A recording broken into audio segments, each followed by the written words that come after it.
भगवान बाबा हनुमान जी को प्रणाम। मान त्यागी बाबा जुंदेव जी को प्रणाम। परमात्मा एक। भगवान बाबा हनुमान जी को प्रणाम, महंत जिंदे जी को प्रणाम। परमात्मा एक। भागवत प्राप्ति के लिए निष्काम कर्म एक साधने के लिए परम परमात्मा एक सेवक मंडल बालाघाट के अंतर्गत आज ग्राम बोधा में परम कुछ परमात्मा एक सेवक ओमकार जी लीलारिक निज निवास स्थान पर एक भगवान की साप्ताहिक चर्चा बैठक रखी हुई है। चर्चा बैठक में स्वयं भगवान बाबा हनुमान जी उपस्थित है, उन्हें मेरा प्रणाम। उसी तरह हम सेवकों के सदगुरु महंत बाबा जिंदे जी उपस्थित है, उन्हें मेरा प्रणाम। आज की चर्चा बैठक के अध्यक्ष उपाध्यक्ष संचालक भी मैं प्रणाम। ग्राम डेटला से भावक सेवक माननीय सम्माननीय भारत सिंह बघेले सहकारकर्ता जी उपस्थित है, उन्हें प्रणाम। उपस्थित बाबा के समस्त सेवकों को नमस्कार। आज के भगवान के चर्चा बैठक में संचालन जी ने मुझे बाबा की शिक्षकन के ऊपर विचार रखने का वह इस प्रकार है। भगवान बाबा हनुमान जी को प्रणाम, महंत का जिंदे जी को प्रणाम। परमात्मा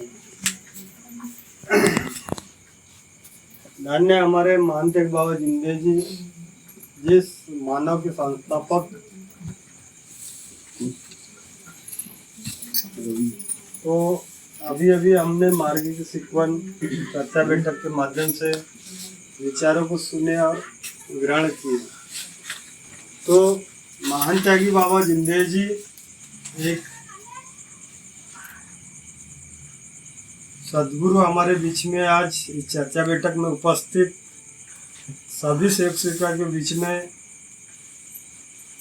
उपस्थित दर्ज करा के सेवकों की उपस्थिति में वह हम बाबा के विचारों को ग्रहण कर रहे हैं और बाबा की शिक्षकों के ऊपर विचार रख रहे हैं।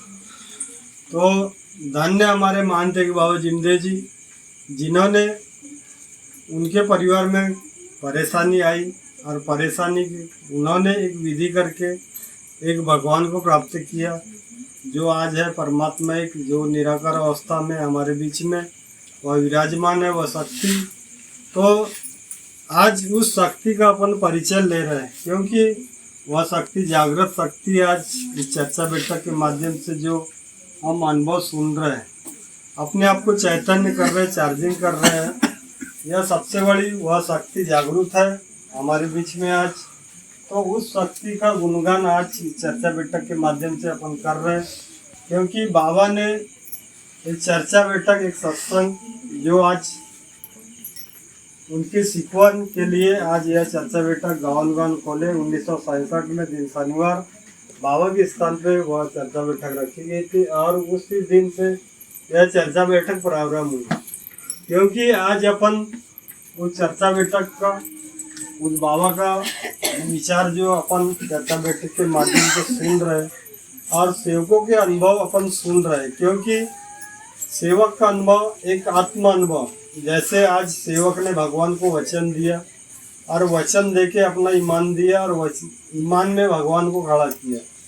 यह सबसे बड़ी बात है, क्योंकि हम एक समय था कि हम सभी देवी देवता को मानते थे, मगर हमारा को कोई फायदा नहीं हो रहा था। हम पीछे जा रहे थे, अपने कर्मों से बहुत पीछे जा रहे थे, आगे नहीं बढ़ पा रहे थे, अपने कर्मों से दुखी हो रहे थे। क्योंकि बाबा ने जब इस शक्ति को सामने रखा और उससे परिचय कराया और उसी परिचय में हमको आत्मा अनुभव मिला एक वचन देने से। और आज अपन जब कार्यकर्ता के स्थान पे अपना वचन देते, मरने जीने का, परमात्मा एक का मानने का और निष्काम भाव सेवा करने का, तो आज अपन देखते हैं कि जो सेवक त्यागी भी हो जाता है, तो यदि वो सादे सेवक जब जुड़ता है तो वहाँ चाय पानी करने की हमारी बनती नहीं। क्योंकि बाबा ने निष्काम भाव सेवा किया, तो हमें भी निष्काम भाव से उस वचन को याद रखना चाहिए कि निष्काम भाव क्या होता है और हमने मरने जीने का वचन कैसा दिया। तो उस चीज़ को हमें ध्यान रखते हुए हमें अब एक भगवान का कार्य करना चाहिए, बाबा की शिक्षकों के ऊपर, बाबा के आदेश के ऊपर हमको उस आदेश को जानना चाहिए कि आदेश में बाबा ने ऐसी कौन कौन सी चीज़ बताए और कितने बंधन जो बताया गया है उस बंधन पे हमें ध्यान रखना चाहिए, क्योंकि उस बंधन जो बाबा ने उनके मुख कलमों से जो शब्द निकला हुआ था वही आदेश हम पे जारी किया है हम जैसे सेवकों के लिए। यदि आज अपन इस बंधन में नहीं रहेंगे तो हम अपनी मानव मर्जी करेंगे, क्योंकि बाबा की शिक्षकन से अपन दूर हो जाएंगे। इसलिए हमें याद रहे कि हमें बाबा की शिक्षकन से दूर न रहे, हमें चर्चा बैठक से दूर न रहे, क्योंकि चर्चा बैठक ही एक सत्संग है और सत्संग के माध्यम से हमें आगे बढ़ने का विचार जो आता है, विचार पे विचार आदि आज अपन ने चर्चा बैठक के माध्यम से सुने। यदि आज अपन एक विचार पे विचार करते जाए तो हमारा विचार आगे बढ़ेगा। जब तक अपन विचार नहीं करें तो हम आगे नहीं बढ़ पाएंगे, क्योंकि यह बाबा का मार्गदर्शन है। क्योंकि उस समय बाबा जब चर्चा बैठक लेते थे तो बाबा एकांत में जब खुद ही बैठकर विचार देते थे और सेवक के अनुभव सुनते थे और उस अनुभव के आधारित बाबा ने उस विचार को बढ़ाया। और हम जैसे गांव-गांव में जो विचार आज उस कृपा के रूप में फैला तो हम उस विचारों से अवगत है और हमें जागृत शक्ति के रूप में आज भगवान को पहचान रहे।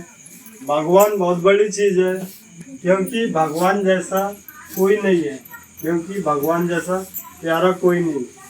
आज हम जैसे बेईमान हैं, भगवान जिसको अपन परमात्मा एक बोलते, सभी आत्मा में विराजमान वह आत्मा, सभी आत्मा मिलकर एक परमात्मा बना। और तो वह भगवान आज अपन चर्चा बैठक के माध्यम से उस शक्ति को जान रहे हैं, क्योंकि शक्ति ही भक्ति है और युक्ति और भक्ति है। तो हमें इस चर्चा बैठक सत्संग के माध्यम से हमें उस शक्ति का ज्ञान होना चाहिए, उसको आगे बढ़ाने की क्षमता होना चाहिए, क्योंकि जब तक सेवक मजबूत न हो, वह एक धर्म के प्रति जागरूक न हो तो वह आगे विचार नहीं दे पाएगा। यदि आपके बीच में किसी व्यक्ति ने पूछ लिया कि बाबा की सिखवन क्या है, बाबा के आदेश क्या है, तो हमें बताते आना चाहिए, क्योंकि बाबा के आदेश से कोई छुपना नहीं चाहिए। यदि जो सेवक तत्व शब्द नियम से नहीं चल पा रहा है या बाबा के आदेश को पूरा नहीं कर पा रहा है तो वह सेवक पीछे के लाइन में खड़ा होता है और वह आगे नहीं बढ़ पाता। जब तक अपन उस आदेश को फॉलो नहीं करेंगे, तत्व शब्द नियम का ज्ञान नहीं होगा, तो वह सेवक आगे नहीं बढ़ पाएंगे। और उसके साथ साथ जो भगवान के गुण होता है, भगवान का गुण बोले तो सत्य, मर्यादा, प्रेम, यदि यह चीज़ हम अपने जीवन में अपना लें तो हमें आगे बढ़ने से कोई नहीं रोक सकता। तो यह गुण अपना कर ध्येयवादी बने और कोई भी समस्या आने पे हमें पीछे नहीं रहना चाहिए, क्योंकि भगवान हमारे साथ है, वह 24 घंटे है, वह चैतन्यमय। यदि आपके ऊपर कोई संकट या परेशानी आती है तो आप भगवान को बताएं। एक बार न सुने, दूसरे बार बताए, तीसरे बार बताए, भगवान आपकी सुनेगा, क्योंकि अपन एक कर्म करता मानव है, कर्म अच्छे कर रहे हैं और उस आदेश पे कर रहे हैं, क्योंकि कर्म ही धर्म पे टिका हुआ है। तो हमें उस आदेशों का ध्यान रखें, क्योंकि मानव धर्म कर्म के ऊपर टिका हुआ है, क्योंकि सत्कर्म ही हम आज जो कर रहे हैं, सत्कर्म से ही आगे बढ़ रहे हैं। तो ध्यान रखें साथियों कि भगवान हमारे पास में है, वह चैतन्य में है, उसे जागरूक रखें, उसे सोए ना, क्योंकि बाबा ने कहा जो सोएगा वो खोएगा, जो जागेगा वो पाएगा। तो यह बाबा का वचन है, तो उस वचन का भी ध्यान रखें। इतना कहकर मैं अपने शब्दों को विराम देता हूँ। आसानी से नमस्कार। बहुत बहुत धन्यवाद। आज की एक भगवान की चर्चा बैठक में उपस्थित मुख्य अतिथि के रूप में ग्राम बोधा से जवाबदार सेवक चमन जी लिल्लारे, आपने मार्ग की सीक्वेंस पर बहुत अच्छे विचार रखे। मैं समस्त शिक्षकों की ओर से आपका धन्यवाद करता हूँ। इसी तरह से